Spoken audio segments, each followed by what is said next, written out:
The other thing, we're specifically going to look at carbohydrate and fat. Right? We're not going to talk about protein for this episode. So what happens in your body after you eat carbohydrate and fat? Now, this is a vast oversimplification. I just want to say that. Like I said, it's super complex process. But here we go. I'm learning that. Now, have you ever heard of the phenomenon of dipping your French fries in your milkshake? Absolutely. Have you done it? I have. It is so delicious. Well, that's what we're talking about today. We are getting I'm going to call this a fry shake. That's a good name. We're going to have a fry shake. Mm-hmm. Not really. We already had our healthy vegan meal. We're not actually having a fry shake, but we're going to go on a journey. We're pretending like we're having a fry shake. We're pretending. So we're going to go on a journey to see what happens when you go through the drive-thru. You're having a little craving for a snack, and you get the French fries and the chocolate shake and some hot, steamy, salty fries. Yum. Welcome to episode 26 of Eat Your Greens with Dr. Black. If you're a first-time listener, you've found your way to the Eat Your Greens with Dr. Black podcast, where I discuss the many ways a healthy diet can optimize your health and that of your family. I'm Dr. Angela Black. I'm a board-certified pediatrician. My goals are to first help you understand your health and also give you the tools you need to empower you to take control of your own health and to support parents who want to know how to give their children the gift of a long, healthy life. And let's be honest, that's pretty much every parent I've ever met. And I'm a pediatrician, so I've met a lot of parents. Today's episode is all about understanding your health. And many people will find this topic relatable. Maybe you've had this experience. Your doctor orders fasting labs for you or your child, and you get a call from a nurse saying something like, hey, your cholesterol and your triglycerides are high, or maybe your hemoglobin A1C is elevated, and you need to eat better. And you're like, okay, not really sure what that means. So today, that's what we're talking about. We're talking about what doctors measure and what it means for your health. I'm joined again by Mae Parrish, my good friend and sometimes co-host. Mae is a local real estate agent. She's a grandmother of 2, a cat lover, and a fellow advocate for health and wellness. She's graciously agreed to share her own lab results with my listeners so we can have a real conversation about real results. Whether you're new to the Eat Your Greens podcast or a regular listener, I encourage you to go to the Eat Your Greens website. That's www.eatgreenswithdrblack.com and subscribe. You'll get an email whenever a new episode is released. No spam. I don't sell your information.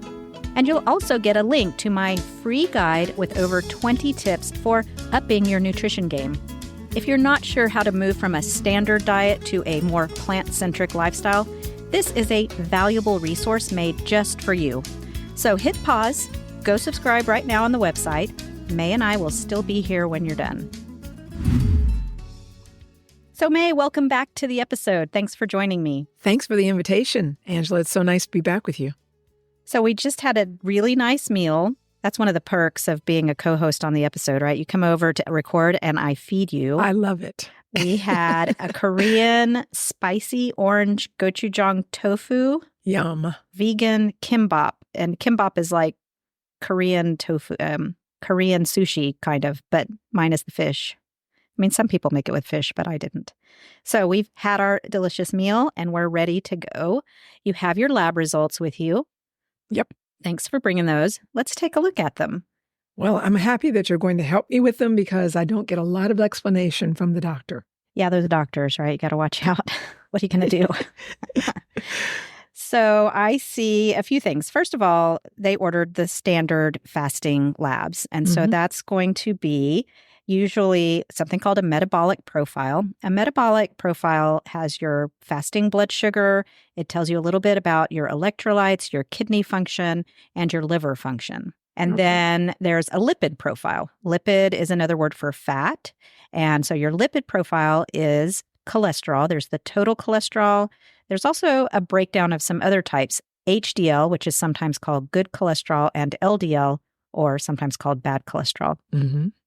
Another type of fat that's commonly measured is your triglyceride level. And we're going to talk a little bit more about what all of these things are. Great. And then the last common thing that gets measured is something called a hemoglobin A1C. And this has to do with diabetes risk. Yeah, that's the one that's of most concern to me. Because it's a little elevated, right? Mm-hmm. It's in the pre-diabetic range. Yep. Also, I see that your LDL or bad cholesterol and your total cholesterol are a little bit high. And have been for a long time, for many, many years. Does that run in your family? I believe it does. But I've always been told that my one offsets the other, so not to be concerned about them. But as I get older, I'm concerned. Right. The good cholesterol, the HDL cholesterol, can be protective against heart disease. And then the LDL or quote unquote bad cholesterol is what, contributes to heart disease. Right. Now, I do see that your triglyceride level, that other blood fat level, was pretty good. So that's reassuring. I'm happy with that. Mm-hmm. Now, I also have some results from a patient of mine. And this is a patient that I saw in the past. And I bring their results also to the conversation because it's kind of a powerful story. So I saw this patient from birth, and their older brother had developed type 2 diabetes as a teen. So as my patient is getting older, I'm watching their weight go up. I'm seeing the back of their neck turning a little darker, and I'm watching their labs, and I'm thinking, this kid is going to repeat the same pattern as their brother. And I felt really powerless to do anything about it. I was giving them the standard nutrition advice, talking to them in the office. I had been doing that for years, honestly, because like I said, I'd been seeing this kid since birth, and they're now a teen. So in 2018, my patient's labs actually looked pretty good. The good HDL cholesterol was a bit on the low side, and their vitamin D level, which was something else we measured, was low. But otherwise, everything was in the normal range. Their triglycerides actually were creeping up a little bit, but I wasn't too concerned at that time. 2 short years later, he was diagnosed with type 2 diabetes, just like his brother. That's how fast things changed. So his fasting glucose was high, including what's called a 2-hour glucose tolerance test. That's where pregnant women have to do this, right? You go in fasting, you have to drink that super sugary slurry, and then they measure your blood sugar at time 0, 1 hour, and 2 hours and watch the curve, because it's normal for it to go up and then come down. But his spiked way high into I think it was well over 200, and then came down, and even at the 2-hour mark was still quite elevated. I have a quick question. You mentioned earlier that he showed signs of darkening on the back of his neck. What does that mean? So that's called acanthosis nigricans, darkening of the skin. You'll see it on the back of the neck, sometimes in the skin folds, like the armpits, under the breasts, places like that. It's actually a sign of insulin resistance. And we're going to talk more about that as we get into what these different lab results mean. Okay. So, right, 2 short years. This kid's lab results are markedly abnormal. I had to admit him to the hospital, to the endocrinology service, to get his blood sugar under control, and he started treatment for diabetes. Now, you're a pretty healthy person, though. You eat a very healthy diet. You're an ex-runner, and you've maintained a healthy body weight. I have. I've done very well in maintaining my body weight, and I'm very conscious of what I eat, conscientious. I try to, if I go off the wagon and eat too much sweets, I back off for a day or two or even more. And yet here we are. So your labs are not perfect, right? No, I was shocked when as a matter of fact, I didn't believe the person who told me. So I thought it must be something faulty with the test. So it does go to show that, this is a nutrition podcast. So we're going to focus on diet and factors that influence these labs, lifestyle factors that influence these lab results. But there's definitely a genetic component. There's an environmental component. There's social determinants of health. There are so many things that go into this. So we really have to emphasize that at the start. There are some things we can do. And then, the rest is up to your genes, up to your genetics and your environmental factors. Sure. One thing I want to say, though, is that I thought I was being conscientious about my diet, but I would overdo it with desserts. I would have desserts regularly. After every meal, I'd have something sweet. I loved cookies, so I'd have more than one cookie. I'd have 3 cookies. When I learned that I was in fact pre-diabetic, I cut out all extra sugar. For about 6 months, I did not add sugar to anything, which was just miserable. Right. And then there's quality of life as well, Exactly. right? So many factors that go into it. It did bring the blood sugar down, though, quite a bit. Yeah. And then I thought, I can't live like that. Right. And so I started eating more sugar again, but not as much. And of course, it went right back up. You mentioned just before we started recording that you also really like cheese. Yes. So that's another thing that we're going to talk about is fat. All right. So per my usual formula for my podcasts, I like to start with definitions, right? Before we get into it, because it's hard to have a conversation about things if we're not all on the same page with what we're talking about. So here we go. I'll try to make this as quick as possible, quick and painless as possible, not too boring, but let's just get through the definition phase. Okay. And then we're going to get into a fun journey. It's going to be fun. Okay. I promise. All right. Metabolism. What is metabolism? You hear about metabolism all the time, but I think we have a lot of misconceptions.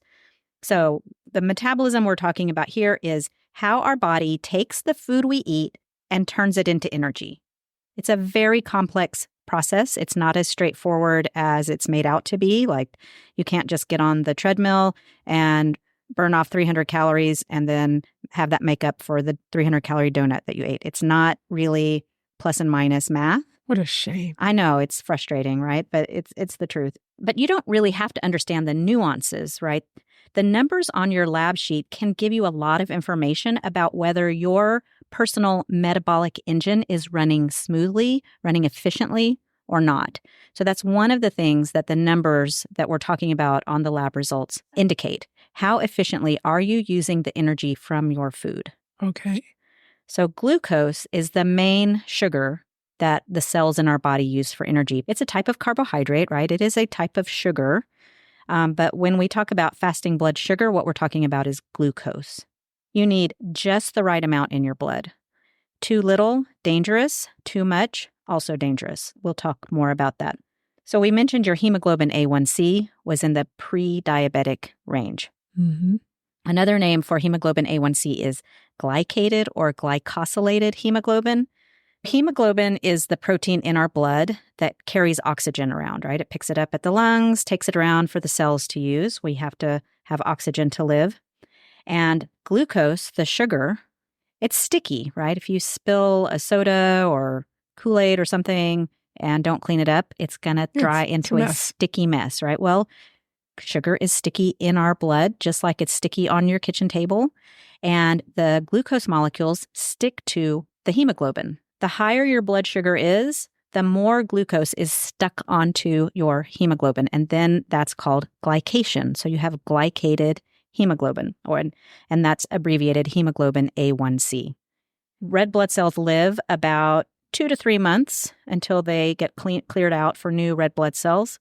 The higher your hemoglobin A1C, the more glucose molecules are stuck onto those red blood cells, and that gives you an indication of your blood sugar over the last about 3 months. Okay. Does that make sense? Mm-hmm. So it's a measure of your blood sugar over time versus your fasting blood sugar, which is only looking at your blood sugar at the moment that your blood was drawn. Lipids, so your lipid profile, right? I said that lipid is another word for fat. And there are 2 main types of fat that we're going to talk about, the main types of fat in our body. That's cholesterol and triglycerides. So cholesterol, it's kind of a waxy type of fat. We do need cholesterol in the body. It's used for our cell membranes. We use it to make certain hormones like testosterone and estrogen. We need it to make vitamin D and a few other things. So we definitely need at least a little bit of cholesterol. But here's the thing. There's 2 main sources. There's what we get in our diet, but there's also what our body makes. Right. Our liver and our brain make all the cholesterol that we need. We don't actually need any in our diet. The other type of fat that I mentioned was triglycerides, right? This is the most common type of fat in the body, and it's used for long-term storage of energy. But specifically, it's the way we store energy from excess carbs in our diet. There'll be a certain amount in our bloodstream. That's what's measured on your labs. But it's also stored in our organs and in fat cells. So when you gain weight and you have extra fat tissue on your body, that's triglycerides being stored in your fat cells. Right. Remember from like high school biology, fat and water do not mix, right? Fat, you pour a glass of water, add some oil into it, it's just going to float to the top. They cannot mix together. So our blood is like water, and this cholesterol, triglycerides, that's fat. It's a type of oil, right? It's not going to mix with water. So it has to get carried around in our bloodstream somehow. Right. And it does this in something called lipoproteins. I kind of think of lipoproteins like a submarine, right? It's a little protein shell that gets wrapped around the fat and allows it to travel through our blood. When we're looking at your lab results and we see the types of cholesterol on there, HDL, LDL, HDL stands for high density lipoprotein. LDL stands for low density lipoprotein, right? So they are named by their density or their weight or size. Mm-hmm. And there's a variety of them. There's more than just high and low. But those are the two main ones that we look at. So HDL, aka the good cholesterol, actually removes the bad cholesterol from your artery wall. So it helps clean out the LDL, and that's why it can protect us against heart disease. That's why it's said to be the good type of cholesterol.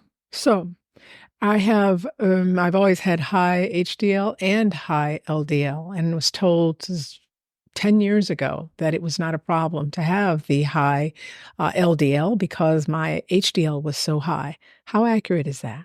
I don't think they cancel each other out one-to-one, right? Okay. It is true that a high HDL is protective because it can reduce that amount of cholesterol in your arteries. But when they did studies and actually gave patients medications that raised their HDL levels, they didn't actually see a reduction in heart attacks and cardiovascular disease. Okay. So it's not that clear cut. It's still better to have a high HDL than a low HDL. Because if you have a low HDL, you are at a higher risk of having heart attacks. But it's still not clear how much protection you get from having a high HDL level. So I would not necessarily think that gave me a free pass to eat whatever I wanted. Oh, and I have thought it was a free pass at various points in time. Wouldn't it be nice if that were true? Yes. So the LDL, low density lipoprotein, quote unquote, bad cholesterol, is what is getting deposited in your blood vessel walls, and that's what leads to cardiovascular disease, so heart disease, heart attack, because it's going into the arteries that supply blood to your heart muscle, but also stroke. It's the blood vessels that supply your brain. My grandmother, I remember, had plaque buildup in her carotid arteries. She had to have a procedure to clean out her carotid arteries because she wasn't getting enough blood flow to her brain. She never had a stroke, but interestingly, she did have dementia. And it wasn't Alzheimer's. It was a different type of dementia. So the second most common type of dementia after Alzheimer's is vascular dementia. And that's from the cholesterol plaque buildup in the arteries supplying the brain. Another common type of vascular disease, erectile dysfunction. Oh, boy. To get a better idea of how all of this works, all of these things, we're going to go on a journey into our body, and we're going to get a peek into how the food we eat gets turned into the things listed on your lab results. Cool. Now, this is a vast oversimplification. I just want to say that. Like I said, it's super complex process, but here we go. I'm learning that. The other thing, we're specifically going to look at carbohydrate and fat. Right? We're not going to talk about protein for this episode. So what happens in your body after you eat carbohydrate and fat? Now, have you ever heard of the phenomenon of dipping your French fries in your milkshake? Absolutely. Have you done it? I have. It is so delicious. Well, that's what we're talking about today. We are getting I'm going to call this a fry shake. That's a good name. We're going to have a fry shake. Mm-hmm. Not really. We already had our healthy vegan meal. We're not actually having a fry shake, but we're going to go on a journey. We're pretending like we're having a fry shake. We're pretending. So we're going to go on a journey to see what happens when you go through the drive-thru. You're having a little craving for a snack, and you get the French fries, A and the chocolate milkshake. shake and some hot, steamy, salty fries. Yum. All right, so first thing you do, you drink it, obviously. Hits your mouth, and the enzymes in your saliva get this digestive process started, right? They already start breaking things down. And then it travels down to your stomach. The stomach churns it up. That starts breaking things apart. There's some stomach acid. There's some more enzymes. All of this starts breaking those sugar molecules and those fat molecules down. It passes from the stomach into the small intestine, and this is where most of the digestion takes place. So fat digestion is a little bit more complicated. We'll get to that in a minute. We're going to start with the sugar. Okay. And I'm not sure exactly what type of sugar they put in milkshakes, probably some sucrose, maybe some high fructose corn syrup. There's a few types Probably in both. there. Yeah, both, a combination. And then, so the enzymes start breaking those down into their individual units. And the main one is glucose. And glucose pretty much just gets directly absorbed from your intestine into your bloodstream, goes straight in, causes your blood sugar to spike up high. Mm-hmm. And that's normal. I mean, it's supposed to do that. That's that sugar high rush that you get. Right? When your sugar goes up, an organ that sits behind your stomach, that's the pancreas, secretes the hormone insulin. I'm sure many people have heard of insulin, right? This is the hormone whose job it is to take that sugar out of the blood and put it into the cells where it can be used for energy. Sounds so efficient. So if it's working right, it is efficient. Yeah, it is. It's a complex process, but it works, and it works quickly to give us the energy that we need. But here's the thing, our cells only need so much energy at a time, right?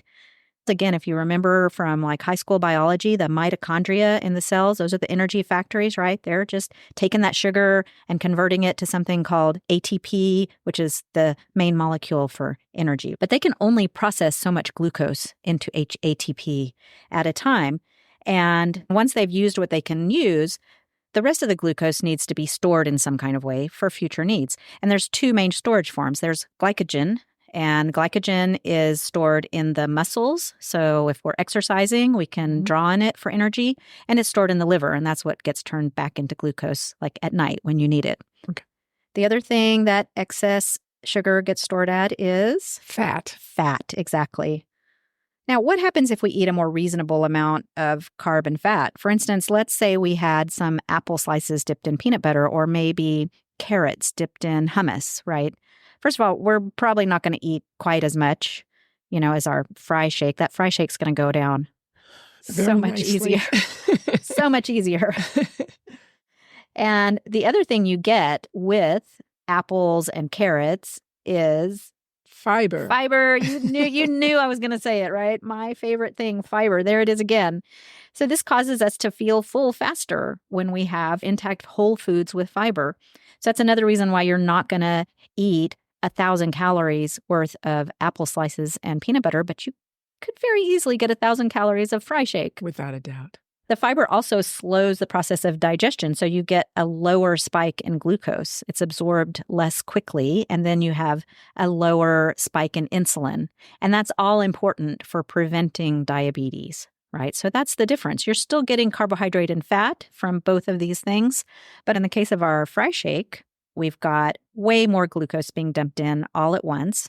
Our cells use what they can, and they convert some of it into glycogen for shorter term energy storage. And then the rest, like we said, gets converted to triglycerides for long-term storage. The triglycerides not only get deposited in our fat stores under our skin, but it also gets deposited into our major organs.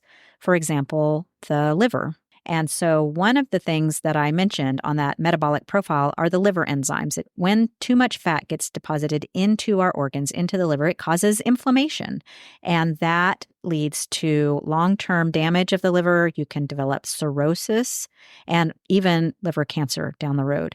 So it's concerning when we have these huge spikes in triglycerides from eating too much refined carbohydrate, like in our fry shake, and it's getting deposited into these organs where it's directly causing damage. What is the problem if every now and then you have a fry shake and enjoy it and wonder, well, heck, this couldn't be hurting me? So every once in a while is actually okay. If you think back to those ancient times, this is what our bodies are designed to handle. We're designed to handle periods when calorie-dense food was not abundant, and then having other periods, say, the spring, the growing season, when you had access to more of it, or the hunters made the kill, or you stumbled across the beehive and had an abundant supply of honey, right? So our bodies are equipped to handle this intermittent access to abundant calories. The problem that we get into is that in today's world, that's not the case. The Wendy's is not running out of Frosties and French fries, and there's the grocery store down the road. Now, it is true, some people live in a food desert. There is significant food insecurity. Not everybody has access to food all of the time. I've talked about that before with the Hays County food director, Lisa Young, and her colleague. And it's definitely an issue.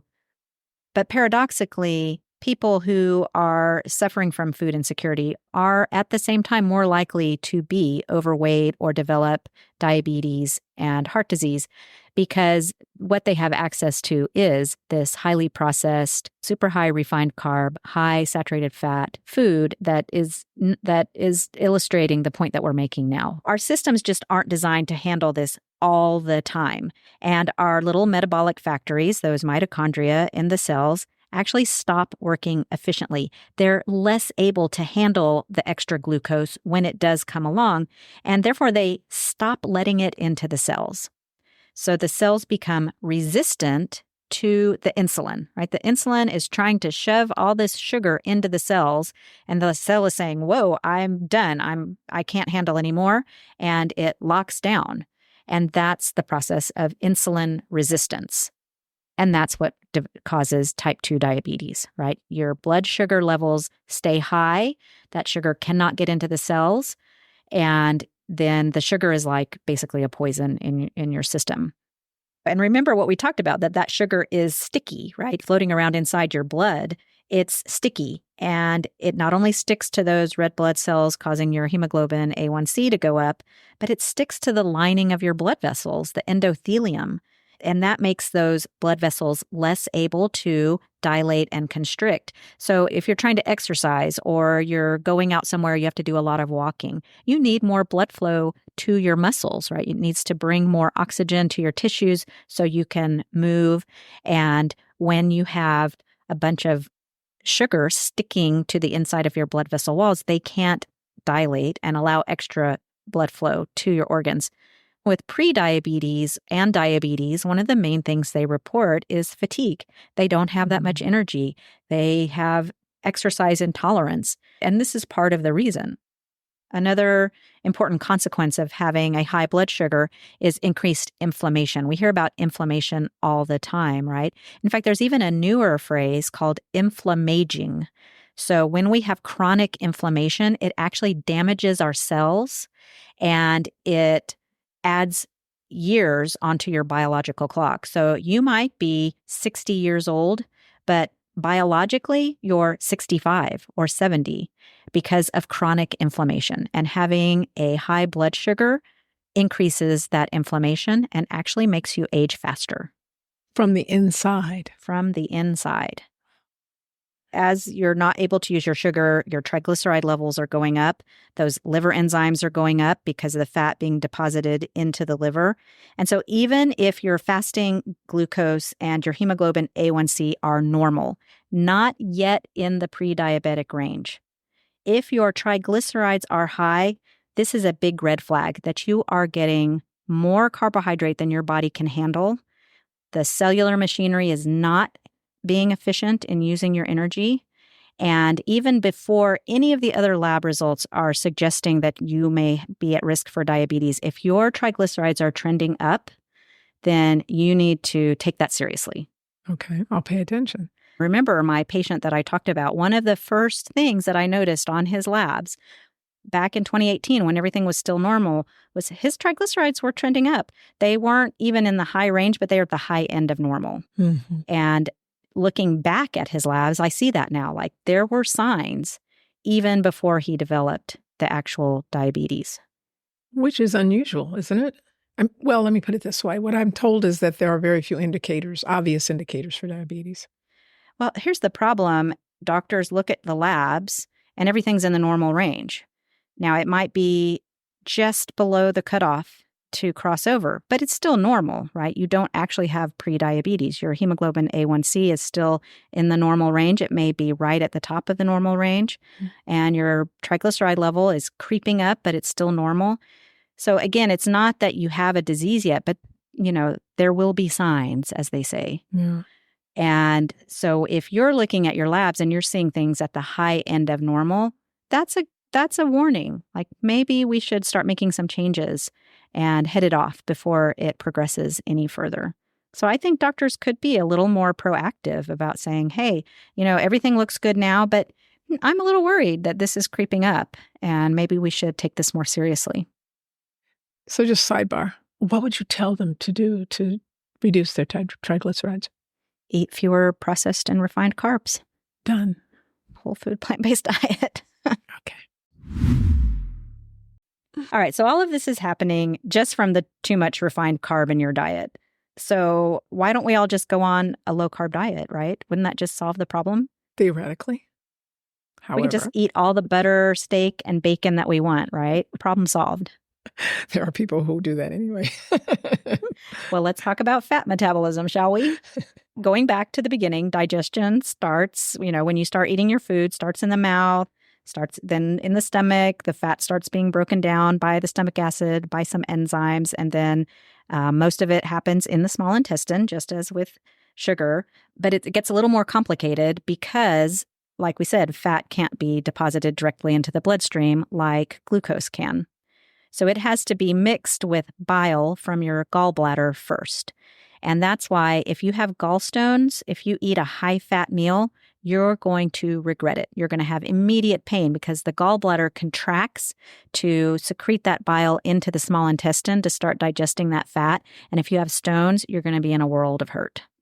So eventually the fat is taken up by the actual cells of the intestine. This is called the enterocytes.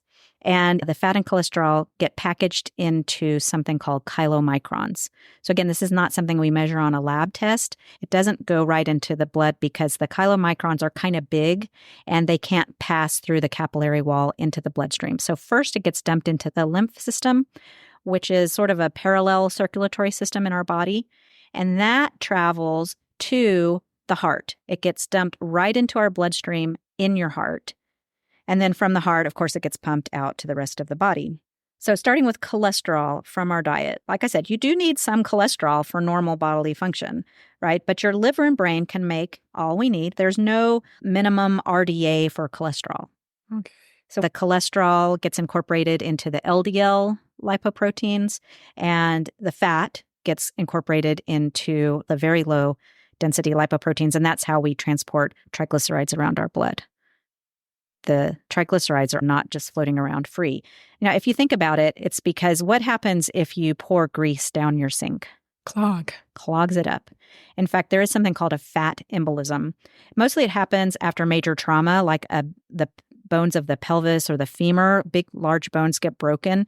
You can have fat enter the bloodstream directly, and then it can travel to the lungs, and it clogs up the small arteries in the lungs and cause a pulmonary embolus, and that potentially can be fatal.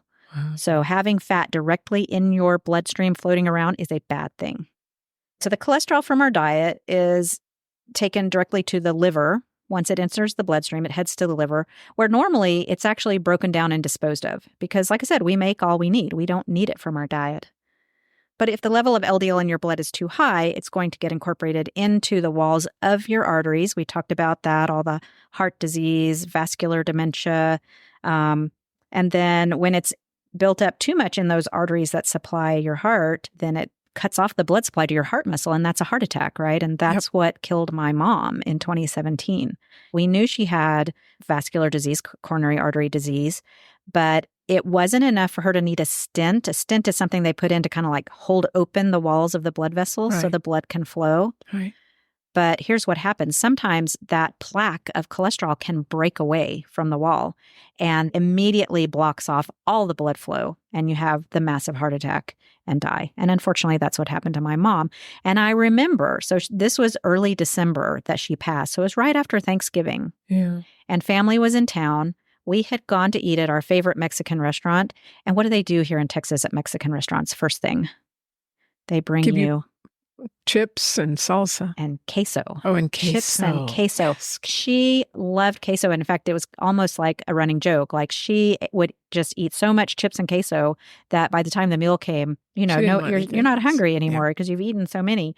And I remember she did that right before her heart attack. And unfortunately, that's what happened. I've noticed I don't see queso quite as much. It's mostly the salsa. Well, I think they bring the salsa free. You have to order the queso. Gotcha. I didn't even know about queso until I came down here. It's so good, though. I mean, it's why one of the main reasons I just stay away from Mexican restaurants. So I would also gorge myself on queso. I mean, it's delicious, but it has its consequences. Yes, it does. So now it's not to say that our body doesn't need fat. I mean, we do need it. We use it for things. For instance, there's certain vitamins, vitamin A, D, E, and K. They're fat-soluble vitamins. So we have to have fat in our diet to absorb those vitamins and to use them. Again, they're part of the cell wall. They're important for brain health, helps keep you warm in cold weather. And they're needed to make certain hormones, right? Also, we need them for energy. Fat has more than twice as many calories as carbohydrate and protein, right? So you're getting more bang for your buck in terms of energy when you eat fat. But there are different types of fat. There's saturated fat and unsaturated fat. And there are also different types of unsaturated fat. I'm not going to go into the molecular structure that makes it different. Remember that saturated fat is found mostly in animals like meat and dairy, also found in tropical oils like palm oil and coconut oil. Right. And it is solid at room temperature. It's also very pro-inflammatory. So it's going to increase inflammation, and it's what causes a lot of these diseases. Increased saturated fat in your diet actually increases your cholesterol, even if you're just getting the fat. Let's say you're eating something with a lot of coconut oil, right? Cholesterol is only from animals. It's not in plants. So if you're eating a lot of high saturated fat foods made with coconut oil, you're only getting the saturated fat and not the cholesterol. But here's what happens. Normally, that LDL cholesterol, when it goes to the liver, it's taken up by the liver cells, like I said, and destroyed. The saturated fat, unfortunately, prevents the liver cells from being able to take up that cholesterol. So your blood cholesterol level is going to go up if you're eating a lot of saturated fat, even if you're not eating cholesterol with it. Unsaturated fat is liquid at room temperature, right? So that's things from nuts and seeds, avocado, fish, and unsaturated fats can actually help remove cholesterol from your arteries as well. It's one of the reasons that they're a healthier type of fat. Also, they are anti-inflammatory. They can help reduce inflammation. So this is why diets like the whole food plant-based diet, like the Mediterranean diet that really emphasize olive oil and healthy fats from plant-based sources, and in the case of the Mediterranean diet, fish, are so much healthier and really help reduce your risk of cardiovascular disease. In fact, you can even reverse cardiovascular disease with these diets. And it doesn't have to be very challenging, very difficult. I think they're delicious. Small steps, yeah. Delicious foods and delicious, a delicious diet. All right, so what do you think is in our yummy fry shake? Oh, the solid fat. Saturated fat, yeah. Right. Because it's made out of cream and then, but what about the French fries? I mean, it's potatoes fried in vegetable oil, right? That's not saturated fat. But doesn't the oil change? Exactly. Yeah. Bingo. When you submit oil to high temperatures, it changes the chemical structure of the oil. It creates those free radicals. That's why it's pro-inflammatory. And then it also creates toxic compounds, things like acrylamides and something called advanced glycation end products. And these, especially when it's something starchy like a potato that's fried, you get a lot of these toxins. And they go out in your body and they further damage your cell's ability to use that energy properly.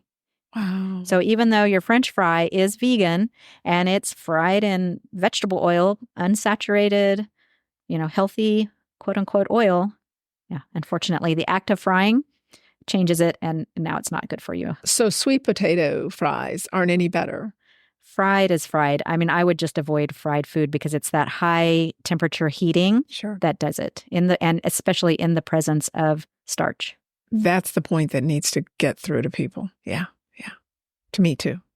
So now that you know more about what happens when you indulge in your fry shake, what do you think you're going to do? I won't be doing fry shakes. I just plain old won't, because the combination of flavors is very enticing, and it's best to just avoid it altogether. It's hard to resist, right? Yeah. Now, like I said, your body is equipped to handle it every once in a while. And, if you just have to have a fry shake every now and again, as long as what you're doing, and this is the message that I try to repeat, it's what you do on a daily basis that makes the difference to your health. So, if you're eating a good, healthy, whole food, plant-based diet, most of the time, the occasional fry shake, you're going to be fine. Or you can just have a taste of your friends and just mooch off of your friend. And that way you don't have a lot of it. That's the takeaway message for this episode. Just mooch off of your friend every once in a while. Now, what are you going to do what if your labs are already alarming? Like, what if you already have pre-diabetes or diabetes? Is it too late? Is there nothing you can do? Can you just never have another fry shake in your life? Just start moving toward that plant-based diet. Well, let's talk about some things that we can do to actually help get our numbers back into the normal range. So we already talked about diet. As often as possible, choose unprocessed, plant-based foods with fiber. In fact, if you increase your fiber intake by just 5 grams a day, that's the amount of fiber in approximately 1 apple or a half a cup of beans, you can drastically reduce your risk of death from cardiovascular disease. That is such good news. I mean, that's not much. It's such good news. Yeah. Yeah, that's not a lot.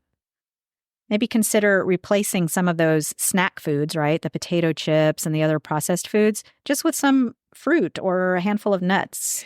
You know what I discovered as far as beans go?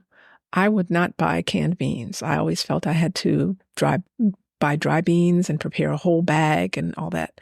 I've learned just buy a can of beans and then flavor them so you like them.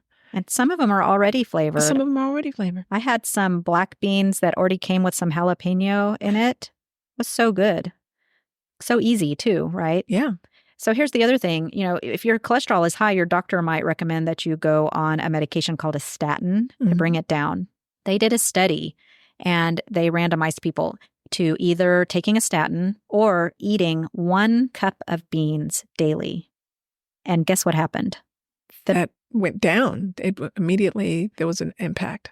Better than the statins. That's amazing. The cholesterol went down better than the patients on the statins in the bean group. I think that's amazing. And to spread the word about that is major. That's some very good news. When you cook, what kind of oil do you use? So how do you saute your stuff? Usually I use olive oil, but I've started using avocado oil as well now. So those are both good options. And that's another thing you can do, right? It's simple to just switch out butter or, back in when I was young, bacon grease that we used to cook our food, right? Just switch it out for a healthier type of fat. Or you can saute vegetables just with a little water. Like, you don't even need to use oil to saute your vegetables at all. I don't know if you can convince many people of that. There are surprising... I'm surprised at how often I hear of people doing no oil recipes, and I think it's growing that people are learning that it tastes great. You don't actually need that extra added oil. I've discovered too, you can use broth. I use broth more than I used to. So you can, give your flavors, food moisturizes. That way your onions, for example, will become translucent, and you can work with those. So I've discovered that. Yeah, and a vegetable broth is the best one because you're not getting that saturated fat from the chicken. Right. Now, outside of diet, some other things you can do are just exercise more. So we talked about how our body uses that energy, and they have shown that even just 2 minutes of walking after a meal significantly blunts that spike in blood sugar because it's immediately being taken up into your cells for use. So a good rule is to never sit down and sit still after a meal. Always get up and move. So what did we do right after we ate our healthy meal? We sat here and talked. We sat here. Oops. But our meal was the type of meal that would metabolize. We ate foods that will metabolize and contribute to our well-being versus some of the fats that we're talking about. Right. We didn't have a fry shake. No. We had healthy whole foods. But it would still be better for our long-term health if we had, just walked around even the living room. Exactly. So many people get sleepy after they eat, and it's because of the digestive process. So just go for a really brief walk, just around the block, around the house. Like you said, just walk around the house. Put on some music. music. Get your steps in. You got to clean up the kitchen anyways, right? Put on some music and dance while you wash the dishes after dinner. Wonderful. Now, another thing you can do, talking about exercise, is keep your muscle mass up. And we're not talking about becoming a bodybuilder, but your muscles, that's the tissue that really uses a lot of that sugar, right? Mm-hmm. So as we get older, we lose muscle mass. People who are sedentary lose muscle mass. There are a lot of reasons why we don't keep enough muscle mass. And one of the best things you can do for your metabolic health is to maintain that. So a couple times a week, do some resistance training, focus on your core, whatever you enjoy, but incorporate that into your weekly routine. And that is also going to make a big difference. Yeah, big time. And then, of course, there's the other lifestyle habits, right? Smoking, excessive alcohol, and getting enough sleep. Sleep is a time that is so crucial for our body, and not getting enough sleep changes the hormones that we make that tell us when we're hungry and full. So it's a lot harder to eat healthy if we're sleep deprived, even by a little bit. If you're even just getting 6 hours a night instead of a good 8, that can change your metabolic pathways and your relationship to food quite a bit. Helps your mood also.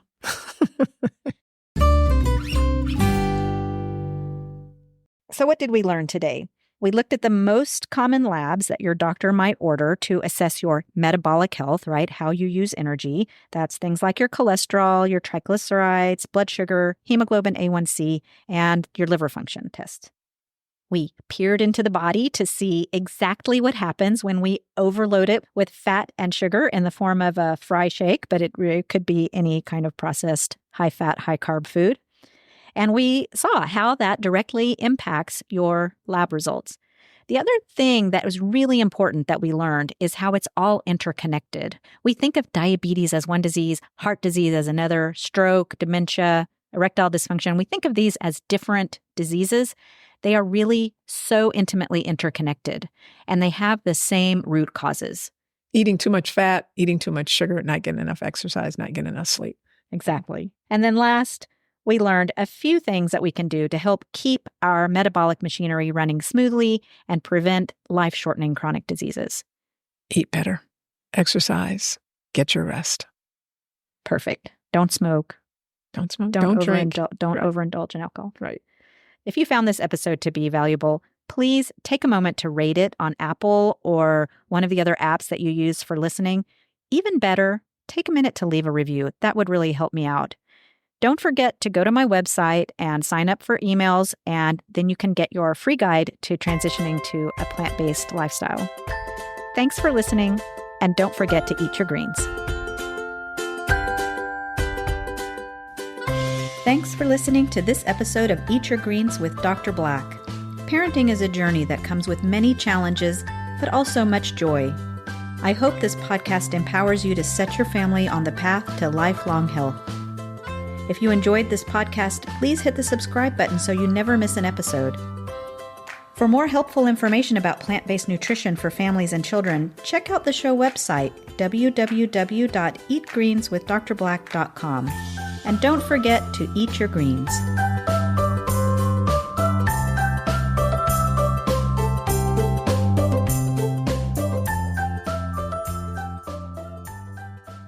Please be aware that this podcast provides general health information about nutrition and feeding of infants and children and is meant for educational purposes only.